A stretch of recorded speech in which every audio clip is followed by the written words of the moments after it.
Okay, for number 21, we need to say x plus 90 equals 155. So if I subtract 90 from both sides, we get 65 degrees, which is C. In number 22, we see that angle A is congruent to angle B, so I drew those in there. And then, if that's the case, it's an isosceles triangle, so this side equals this side, which is 8 and 8. So that's C. Okay.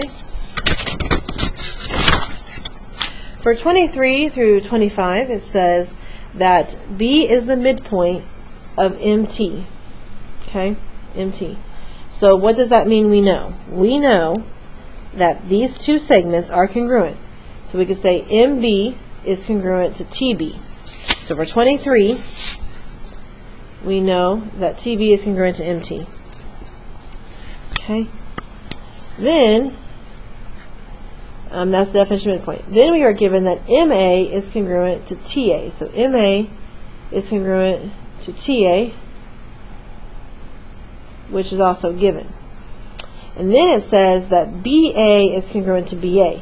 And that's because it's reflexive to itself. So that has to be number 24, reflexive property.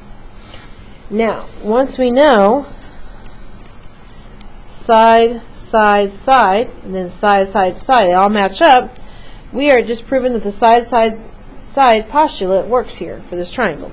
So 25 would be side, side, side.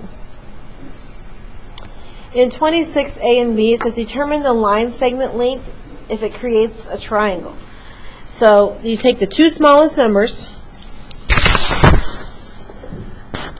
5 and 6, add them and see if that is greater than 13. So 5 plus 6 is 11. 11 is not greater than 13. So no. 26B, take the two smallest numbers, so 3 plus 4 is greater than 15. So that would be 7. 7 is not greater than 15. So again, those are both no's.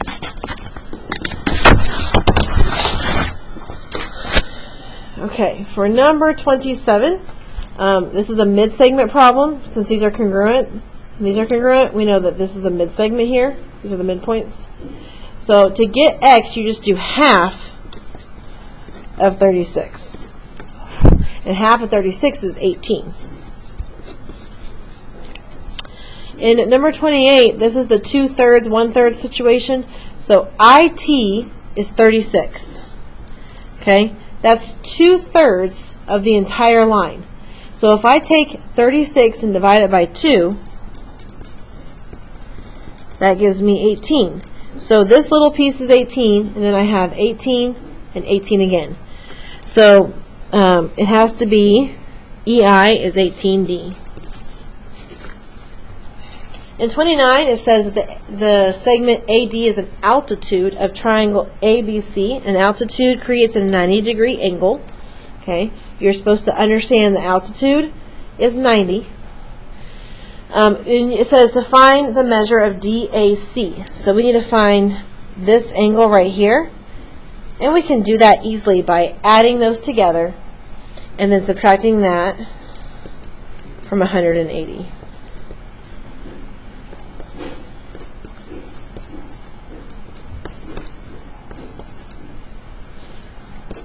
So D. Okay. Lastly, we need to put this in order from least or shortest to longest sides. And so the shortcut is you take measure of angle A. So that means that you're looking at side BC, side AC, and side AB. So the smallest one here would be the 20, and then 70, and then 90. So I'm looking for AB first, and then BC, and then AC. So A.